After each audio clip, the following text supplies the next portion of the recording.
안녕하세요. 아침의 광장 손재민입니다.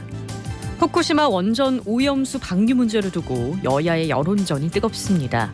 지난 주말 민주당 지도부는 부산에서 오염수 방류 반대 영남권 규탄 대회를 열었고 대구에서도 시민 서명운동을 시작했습니다. 국민의힘은 방사능 괴담이라며 비난하고 있는데요. 오늘 두 기자의 시선 100대 1000에서 오염수 방류 논란 짚어보고 현장 리포트에서는 의병의 날에 열린 달서구 향사리에 소개합니다. 6월 5일 월요일 아침의 광장, 오늘도 시사 비타민 알차게 챙겨드립니다. 먼저 이 시각 교통 상황과 날씨 알아보죠. 서유리 리포터. 네, 먼저 고속도로 상황입니다. 중앙고속도로 춘천 방향 다부터널 124km 지점부터 1km 구간 정체되고 중부내륙지선 금호간림목 방향 달성 2터널 부근 6.1km 지점 갓길에서 승용차 고장 처리 중입니다. 중부내륙지선 창원 방향은 고령분기점 부근 60.9km 지점부터 현풍분기점 부근 55.6km 지점 1차로에서 터널 등 유지 보수 작업하고 있고요. 대구 포항고속도로 포항 방향은 팔공산 나들목에서 도동분기점까지 제속도 못 내고 있습니다. 이어서 시내도로 살펴봅니다. 국채보상로 종강내거리에서 청구내거리 방향 소통 원활하고 동북로 복형 고가차도에서 상격중학교 3거리 방향 지체 흐름 보입니다. 국채보상로 동신교에서 공평내거리까지 서행하고 더 지나 서성내거리에서 서대구공단 내거리까지 더디게 지나고 있습니다. 끝으로 날씨입니다. 오늘 대구와 경북은 가끔 구름 많고 낮 기온 30도 내외로 올라서 초여름 더위 이어지겠습니다. 아침 최저기온은 11에서 20도 분포로 김천 14도, 대구 18도, 포항 20도로 시작했고요. 낮 최고 기온은 포항, 경주 30도까지 오르고 대구 29도, 봉화 26도 예상됩니다. 야외 활동하실 때는 건강관리 잘 해주셔야겠고요. 미세먼지 농도는 좋음 수준으로 대기질 쾌청합니다. 현재 대구의 기온은 23.8도, 습도는 42%입니다. 지금까지 서유리였습니다.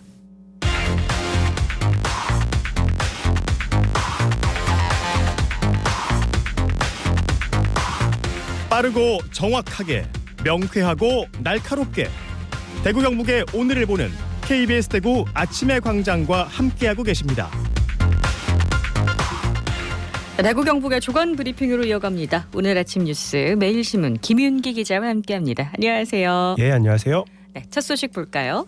달성군 가창면이 수성구 편입안이 대구시의회에 접수되면서 본격적인 편입 절차가 시작됐습니다. 대구시는 행정구역과 생활권 불일치로 주민 불편이 생겼을 때 활용할 수 있는 경계 변경 제도를 근거로 최근 시의회에 관련 동의안을 제출했는데요. 시의원 과반 출석과 3분의 2 이상 동의를 얻으면 대구시가 행정안전부에 경계 변경 신청을 할 수 있습니다. 시의회는 이달 9일 달성군과 가창면 등을 방문해 당사자 찬반 입장을 듣는 등 의견 수렴부터 나섭니다. 네, 그럼 시의회 동의를 얻는다고 가정을 하면 이후 일정은 어떻게 되나요? 예, 대구시가 경계 변경 자율협의체를 꾸려 최대 150일간 협의를 거칩니다. 자율협의체에는 각 지자체 공무원, 광역 및 기초자치의원, 그리고 지역주민, 관련 전문가 등으로 꾸려지고 필요시 공청회도 열 수 있습니다. 이 자율협의체에서 도출된 협의안은 양 자치단체장 간 합의를 거쳐 행정안전부에 전달되고 최종적으로 대통령령으로 경계 변경이 이루어집니다. 자율협의체에서 협의를 도출하지 못하면요? 예, 그럴 때는 중앙분쟁조정심의위원회를 거치는데요. 위원회는 각 지자체와 지방의회 또 전문가 의견과 관계기관 자료 등을 심의해서 결론을 내립니다. 다만 시의회 동의를 얻는 것부터가 난관일 수 있다는 전망도 나오는데요. 지난주 화요일에 있었던 주민설명회가 달성군 주민들이 강한 반발로 파행을 겪은 걸 감안하면 시의회 입장에서 찬반 어느 쪽 손을 들어줘도 주민 반발이 심할 걸로 보인다는 겁니다. 결국 결정을 장기간 유보할 가능성도 있다는 판단입니다. 네, 좀 지켜봐야 될 것 같네요. 다음 소식 보겠습니다. 예, 1970년대부터 20여 년간 전성기를 누린 대구 대표 요정 춘행각 건물이 역사의 뒤안길로 사라질 것으로 보입니다. 1969년 중구 상서동에 문을 연 춘행각은 대구 대표 요정으로 불렸습니다. 이 일대 50여 개 요정 중에서 가장 성업했고 박정희, 전두환, 노태우 전 대통령 등 거물급 인사가 드나들었습니다. 시대가 바뀌면서 2003년 잠시 폐업 후 한정식 집으로 변신했는데요. 2020년 코로나19 속에 문을 닫았습니다. 건물은 이후 3년 정도 방치됐는데 최근 새 주인에게 팔렸습니다. 이곳 건물은 허물어지고 인근 영화관 주차장으로 쓰일 예정입니다. 대구의 근대 역사가 담긴 공간이 사라지게 되는 거네요. 예, 대구 YMCA가 2년 전에 이곳을 매입해서 복합 문화 공간으로 활용하는 방안을 추진했으나 아쉽게 무산됐습니다. 요정 문화 전반에 대한 비판적 시각도 크지만 사회사 또 정치사적으로 의미가 있는 장소인 만큼 보존하거나 그렇지 못하면 기록이라도 남겨야 한다는 지적이 있고요. 대구시나 공공재단에서 나서주길 바란다는 목소리도 나오고 있습니다. 네, 새 주인이 주차장으로 활용을 한다는 계획을 세웠다고 하니까 좀 안타깝네요. 다음 소식 보죠. 대구의 전기차 사용 후 배터리 시험평가센터가 들어섭니다. 대구시는 산업통상자원부가 공모한 전기 모빌리티 사용 후 배터리 시험평가센터 구축 사업에 최종 선정됐다고 어제 밝혔습니다. 센터는 2025년까지 국비 75억 원을 포함해서 175억 원이 투입돼 달성군 구지면에 들어서고요. 전기차 폐배터리가 배출되기 전에 배터리 안전성이나 잔존 성능 등을 평가하는 장비를 갖출 예정입니다. 센터는 사용 후 배터리를 이용한 시제품 개발에도 적극 나설 계획인데요. 전문 인력 양성을 지원할 수 있는 인프라도 구축할 방침이어서 대구시 산업 경쟁력 강화에도 보탬이 될 걸로 보입니다. 네, 전기차로의 전환이 빨라지고 있으니까 폐배터리 재활용도 앞으로 유망한 분야죠. 예, 전기차로의 전환이 빨라지면서 폐배터리 재활용은 업계 화두로 떠오르고 있습니다. 이 전기차 배터리는 성능이 80% 이하로 떨어지면 전기차 배터리로는 더 사용하기가 어렵지만 에너지 저장 장치 같은 다른 쓰임새를 찾을 수 있습니다.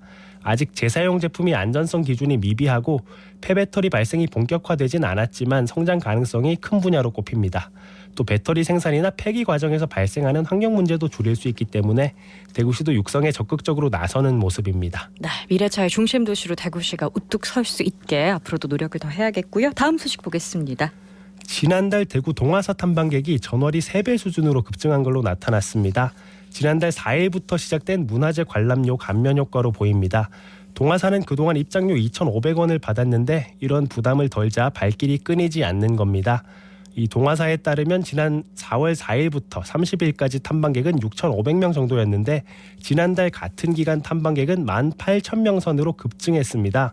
이건 부처님 오신 날을 낀 주말에 온 3만 명을 제외한 수치인데도 그렇습니다. 올해와 지난해 부처님 오신 날을 기준으로 비교해도 40% 정도 탐방객이 늘었다고 합니다. 덩달아 주변 관광지구도 활성화되는 모습입니다. 무료 입장의 효과를 톡톡히 봤네요. 마지막 소식은요. 대구 오페라 하우스가 오는 10월 열리는 대구 국제 오페라 축제 조기 예매 할인 행사를 진행합니다.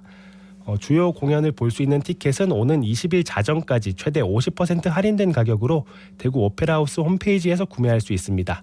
이번 이벤트에 해당되는 공연은 메인 오페라 5편이고 나머지 공연은 일반 예매가 시작되는 21일부터 예매할 수 있습니다. 네, 딤프의 뮤지컬 축제가 서서히 막을 내리면서 또 오페라 축제 소식이 우리를 기다리고 있네요. 오늘 아침 뉴스 매일신문 김윤기 기자였습니다. 고맙습니다. 감사합니다.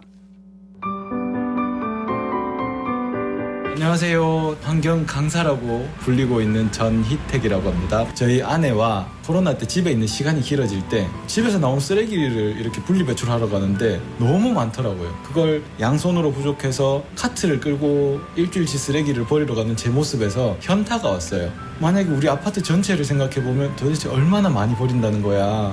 쓰레기 버리고 와서 와이프한테 우리 쓰레기 한번 줄여볼래? 이 말이 환경 강사까지 이렇게 돼버린 거예요. 가장 기억에 나는 거는 할머니들 대상으로 한 적이 있었어요. 할머니 쓰레기 처리를 어떻게 해야 될까요? 막 이런 질문들 했을 때 마카 태아프지 뭐. 시골 분들이셨거든요.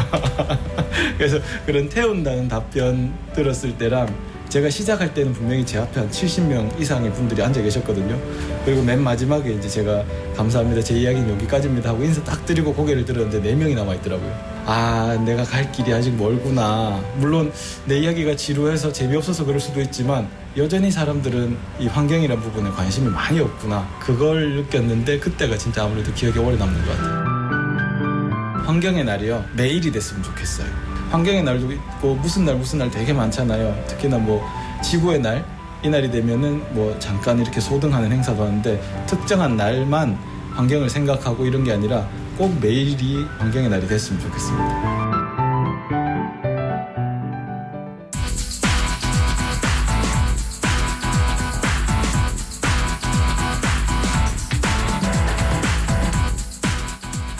지역 현안을 보는 눈은 넓고 분석은 깊이 있습니다. 두 기자의 시선 백대천. 오늘 스튜디오에 중앙일보 백경석 기자 나와 계시고요. 안녕하세요. 안녕하세요. 네, 그리고 전화로 뉴스민 천용일 기자 연결돼 있습니다. 안녕하세요. 네, 안녕하십니까. 네, 정부 실찰단이 일본 후쿠시마 원전 오염수 방류 시설을 점검한 뒤에 논란이 더 거세지고 있습니다. 당정과 야당의 입장이 크게 엇갈리고 있죠. 네, 이 정부 시찰단 활동은 대부분 일본이 제공한 자료를 바탕으로 하고 있기 때문에 좀 한계가 있다는 지적도 나오는데요. 네. 이 방사성 물질을 제거하는 다액종 제거 설비의 입출구 오염수 농도 분석 결과 원자료를 확보했다고 시찰단은 발표했지만 네. 우리 시찰단이 직접 채취한 또 시료를 통한 검증은 또 아니었습니다. 이 때문에 야당에서는 시찰단이라는 이름으로 해양 투기를 합리화시키고 있다. 이런 비판을 하고 있는데 네.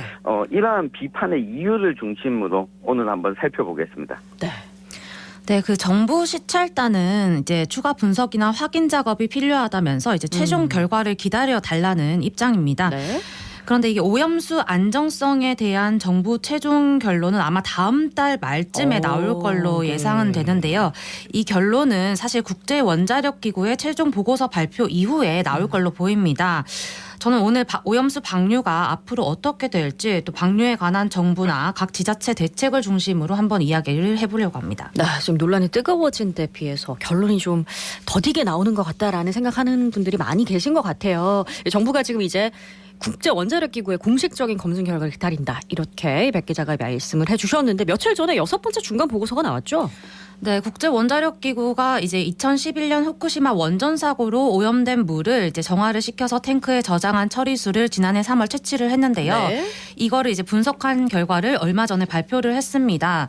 이 보고서에서는 도쿄전력의 방사성 물질 측정 역량이 높은 수준이다. 즉 정확하다고 평가를 했는데요. 이제 그러면서 오염수 내에 기존 방사성 핵종이 아닌 추가 핵종은 유의미한 수준으로 발견되지 않았다고 밝혔습니다. 국제원자력기구는 올여름 일본이 오염수를 방류하기 전에 최종 보고서를 공개를 할 계획인데요. 네. 근데 이 기구 자체가 원전 국가들의 분담금으로 운영이 되는 맞아요. 곳입니다. 네. 세 번째로 많은 돈을 내는 나라가 또 일본인데요. 네. 이런 점 때문에 아마 보고서 신뢰성을 좀 떨어뜨리는 요소가 아닌가 하고 생각되는 부분도 사실은 있습니다. 네. 네. 이 일본 정부가 해양 방류 결정을 발표한 게 2021년 4월이었는데요. 네. 이 발표가 나오기 전부터 여러 차례 일본의 해양 방류를 또 지지한다고 국제원자기구가 밝힌 바가 있었습니다. 심지어 폭발 사고 4년 만인 2015년부터 후쿠시마 원전 오염수의 해양 방류를 공고하기도 했었습니다. 아마도 부정적인 결론은 내놓지는 않을 것으로 보이는데 네. 일본이 오염수를 바다에 이렇게 버리려는 이유가 가장 저렴하게 처리할 수 있는 방법이기 때문입니다. 네. 해양 방류의 경우에는 대략 340억 원 정도 비용이 들어가는데 네. 이 수증기 방출이나 수소 방출 또 지하 매설이나 지층 주입 등 다른 방법들에 비하면 많게는 100배가량 이 저렴한 처리 방식이기 때문입니다. 근데 환경과 비용을 같은 저울에 준다는 게 좀 안타까운 일인데요. 그러면 이제 일본의 계획대로 IAEA가 굉장히 좀 치우친 발표를 하고 있기 때문에 올 여름에 오염수 방류가 된다고 봐야 할지 아니면 좀 우리가 좀 딜레이를 시킬 수 있을지 모르겠네요. 네, 이제 그 해양수산부가 최근에 이 원전 안전 분야에 대한 행동 매뉴얼 제정을 지시한 것이 확인이 됐는데 네. 이게 시기상 우리 정부 역시 후쿠시마 오염수 방류를 염두에 두고 여론 대응을 위한 것이다라는 해석이 나오고 있습니다. 네. 때문에 우리 정부뿐만 아니라 국제 공조가 좀 이루어지지 않는 이상 이 방류가 진행될 가능성이 좀 커 보이는 상황입니다. 그렇군요. 우리 지역 얘기로 좀 넘어가 볼 텐데요. 지금 경상북도와 대구시 후쿠시마 오염수 방류에 대한 공식적인 입장이 나왔나요? 네, 그 지난 4월 25일 경상북도의 임시회에 출석한 이철우 도지사가 네. 이제 오염수 방류에 대한 질문을 그때 받았었는데요. 네네. 당시 이 지사가 이제 말을 하기로는 뭐 전문가 의견이 엇갈리고 있다. 도 단위에서는 문제를 좀 더 확인을 해봐야 한다. 이렇게 말을 하면서도 이제 오염수가 우리나라에 오려면 4년에서 5년 정도 걸리는데 굳이 불안감을 조성을 해서 장사도 안 되고 생선도 안 먹게 만들면 누구 손해인가라는 말을 했었습니다. 네. 이제 여기서 이 지사가 언급한 오염수의 국내 도달 시기, 이 시기는 한국해양과학기술원과 한국원자력이 발표한 후쿠시마 오염수 해양 확산 시뮬레이션 결과를 좀 바탕으로 얘기를 했다고 합니다. 그렇군요. 네, 앞서 이 백 기자가 언급한 연구 결과가 네. 일본 정부의 주장을 토대로 음. 도출해낸 결과입니다. 네. 또 삼중수소 외에 다른 방사성 물질에 대한 예측은 또 아니거든요. 재미있는 건 2년 전에는 이 경상북도의 대응이 상당히 적극적이었다라고 하는 겁니다. 2021년 4월에는 이철우 도지사가 이 본인 명의의 성명을 내고 이 원전 오염수 방류를 결정한 일본 정부와 내각 관료들을 강력히 규탄한다고 밝히기도 했습니다. 네. 또 정부가 수산물 수입 금지 조치를 후쿠시마 인근 8개 연에서 일본산 전체로 확대하고 이 주민 안전 및 신뢰 확보를 위해서 이 방사능 감시 지점을 늘려 운영해 달라 이런 요구를 하기도 했었습니다. 네.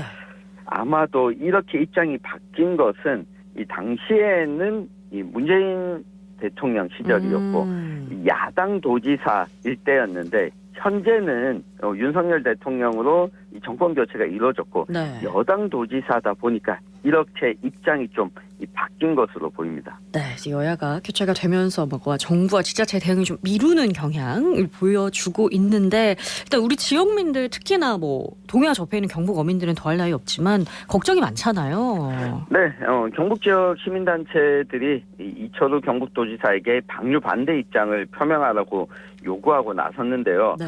또 경상북도 의회에서도 이 방류 반대 결의문 채택을 하라고 또 촉구하고 있습니다.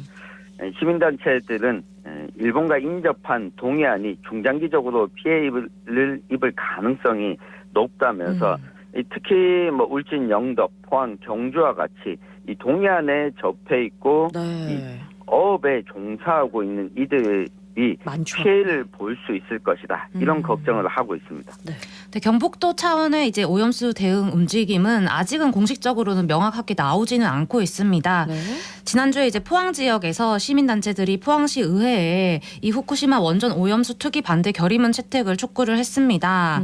사실 지난 4월에도 이제 경주와 포항 환경운동연합이 각각 의회를 방문해서 이제 이 반대 결의문 채택을 요구했는데 네. 그때도 받아들여지지는 않았는데요. 네. 지금 포항의 죽도시장과 여러 상인들, 수산업 종사자들은 이제 소비에 미칠 영향을 걱정하고 있고 또 대책이 필요하지 않겠냐라고 보고 있습니다. 네. 네, 이런 가운데 이 경상북도가 지난 31일에 이 바다의 날 기념식을 열었는데 이철우 도지사가 이 자리에서 해양산업에 대한 지속적인 투자와 지원을 언급하긴 했는데 정작 이 후쿠시마 오염수 문제 현안에는 입을 떼지 않았습니다. 네, 현안이 또 있죠. 이 후쿠시마산 수산물 수입 이건 어떻게 될까요?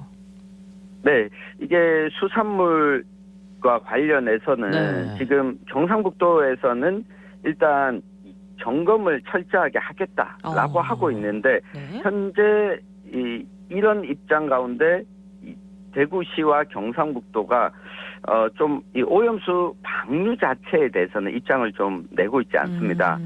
그러면서 더불어민주당과 진보당 쪽에서는 오염수 투기와 일본 수산물 자체를 좀 수입을 반대하는 서명운동이 벌어지게 됐습니다. 네.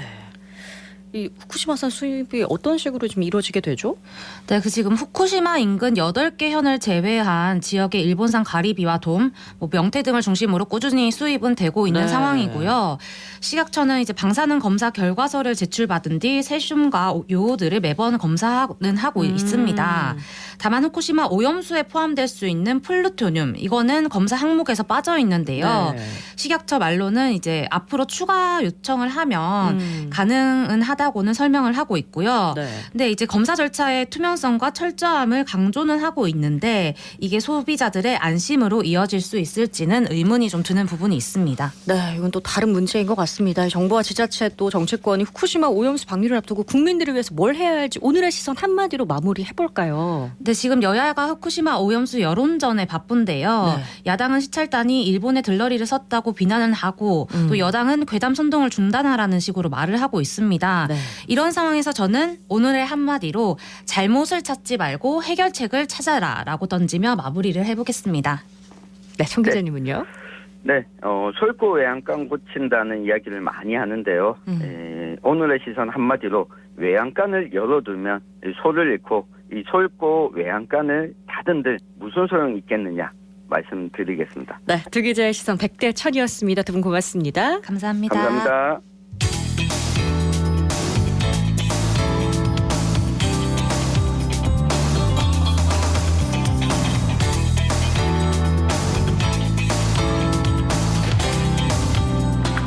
네, 지난 6월 1일 의병의 날을 기념해서 지역 곳곳에서는 기념식이 열렸습니다. 달서구에서는 특별한 향사리에도 함께 열었는데요. 윤가영 리포터 다녀왔죠. 어서 오세요. 네, 안녕하세요. 조선시대 임진왜란 당시 지역에서 의병을 일으켜 혁혁한 공을 세운 월곡 우배선 장군의 동상이 있는 월곡 역사박물관에서 2023 의병의 날 기념 향사례가 열렸습니다. 예를 품어 활을 쏜다라는 뜻의 향사례는 고을 수령 주간으로 활쏘기 시합을 하던 조선시대 행사인데요.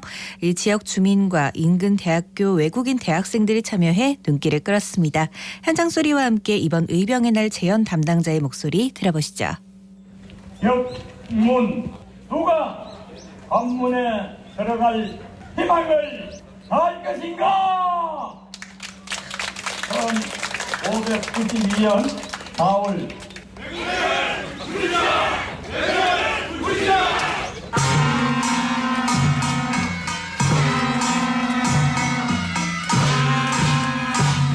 뭐냐? 다시 안녕하십니까. 황순자 대구시 의원입니다. 이것은 조선효종실록에 따르면은 백마절도사가 대구 읍성의 무기고를 검열하니 대구사 이정이 새로 만든 활이 있어 임금에게 바치니 크게 기뻐하였다 하는 기록이 있습니다. 이를 재현한 죽궁진상 행렬과 죽궁진상식 그리고 마을 수령이 주관하는 활쏘기 대인 향사례를 재현하고 있습니다. 조선시대 임진왜란 발생 시에 지역에서 월곡 우배선 장군이 큰 활약을 하였고 그의 후손들이 월곡 우배선 장군의 공적을 추모하기 위해 이곳 월곡 역사박물관을 운영하면서 미래 세대의 의병의 역사적 가치를 일깨우고 교육적 가치를 함양하고 있기에 달서구에서는 의병의 날이 더욱 좀 의미 있지 않나 이렇게 생각됩니다. 네, 우리가 의병의 역사적 가치를 일깨우고 나라를 위해 희생한 우리 조상들의 숭고한 애국정치를 되새겨보는 좋은 계기가 되었으면 좋겠다는 그런 생각이 듭니다. 네, 향사례가 우리 지역 의병에 대해서 자세히 아는 계기가 됐겠어요. 네, 맞습니다. 대구에는 죽궁 명인도 있는데요. 이 김병현 명인이 만든 죽궁으로 활을 쏘는 모습에서 과거 의병의 모습을 언뜻 볼 수도 있었습니다. 활쏘기 시합에 참여한 분들도 만나봤습니다. 예를 품어 활을 쏘는 행사가 달서구에 있다고 해서 찾아오게 되었습니다. 의병의 날 행사에 함께하게 돼서 너무 가슴이 막 찡하고 의병의 날이 또 활과 또 맞는 것 같아요. 그래서 더 의미가 있었던 것 같습니다. 우배선 장군님이라고 달서구 쪽에서 되게 유명한 의병이라고 들었습니다. 저희 민족의 뿌리가 아닐까요? 사실 오늘이 의병의 날이라는 거는 잘 몰랐습니다. 생각했던 것보다 그때 당시 상황을 최대한 재현하고자 하시는 부분에 대해서 깜짝 놀랐고요. 옛날엔 어땠을지 더 궁금하고 관심이 가고 한번 찾아봐야겠다는 생각을 하게 되었습니다. 선조들이 저희 땅을 지키기 위해서 옛날부터 이렇게 피땀 흘리고 싸우셨기 때문에 그 노고를 생각하는 마음에서 그리고 이렇게 기억하면 되게 좋을 것 같습니다. 예, 오늘 6월 1일 의병의 날을 맞이하여 우리 호국 정신을 계승한다는 의미에서 우리 대구 항사의 시민단 일원으로서 참석하게 되었습니다. 우리 국민들의 열기를 느낄 수 있고 과거 우리 왜군에 맞서서 싸웠던 우리 의병장들의 마음을 이해하는 그런 좋은 계기가 되었습니다. 저도 근간에 알게 되었습니다. 6월 1일이 의병의 날이라는 것을. 우리 의병하면 지역사회에서 크게 활동했던 홍희 장군, 곽주호 장군이 계시지 않습니까? 그분의 마음과 애국 정신을 다시 한번 생각하는 좋은 계기가 되는 그런 날인 것 같습니다. 우리 선조들의 나라 사랑의 마음을 계승 발전시켜 나가는 우리 대구 시민이 되었으면 좋겠습니다. 네, 우리 의병을 기억하고 그 역사적 의미를 좀 잘 새겨야겠습니다. 네, 그렇습니다. 이번 행사 총괄 담당자에게 의병의 날에 대한 자세한 이야기를 들어봤습니다. 저는 달서구청 문화관광과에서 근무하고 있는 서준혁이라고 합니다. 제 이번 향사례 행사는 조선시대 지역의 의병으로 활동하신 월곡 우배선 장군의 발자취가 남아있는 이곳 월곡 역사박물관에서 향사례 재현 행사를 한 데 의미가 있다고 생각합니다. 또 각동을 대표해서 지역 주민 40여 명 활쏘기 대회에 참가해 주셨고 계명대학교 소속의 다양한 국적을 가진 외국인 대학생 10명이 참가하여 한국의 전통 활문화에 대한 특별하고 소중한 경험을 할 수 있는 기회가 되지 않았나 생각됩니다. 의병의 날은 의병의 역사적 가치를 일깨워 애국 정신을 계승하고자 제정한 법정 기념일로 임진왜란 시 곽재우 장군의 최초로 의병을 일으킨 음력 4월 22일을 양력으로 환산해서 호국보훈의 달 첫째 날인 6월 1일로 선정하여 지난 2010년 공포하였고 2011년 제1회 의병의 날 기념식이 경남 의령에서 개최된 이후 올해로 12회째를 맞습니다. 6월 호국보훈의 달을 맞아 우리나라 역사에서 잘 알려지지 않았지만 무엇보다 소중한 가치 내국심을 발휘하신 의병들의 정신을 되새겨볼 수 있는 기회가 되길 바라며 6월 1일이 의병의 날이란 걸 시민들이 많이 기억해 주셨으면 좋겠습니다. 네, 6월 호국 보훈의 달을 맞아 지역 곳곳에서 다양한 행사가 열리고 있습니다. 나라를 위해 헌신한 분들을 기리는 6월이 되었으면 합니다. 네, 윤가영 리포터 소식 잘 들었습니다. 고맙습니다. 네, 오늘 대구 경북 지역에 초여름 더위가 찾아온다고 합니다. 미세먼지 농도는 좋은데 자외선이 매우 강하다고 하거든요. 이번 주 내내 좀 더위가 계속될 거라는 예보가 있습니다. 건강관리에 좀 더 신경 쓰셔야겠습니다. 6월 5일 아침의 광장 저희가 준비한 소식은 여기까지입니다. 저는 내일 다시 오겠습니다. 오늘도 고맙습니다.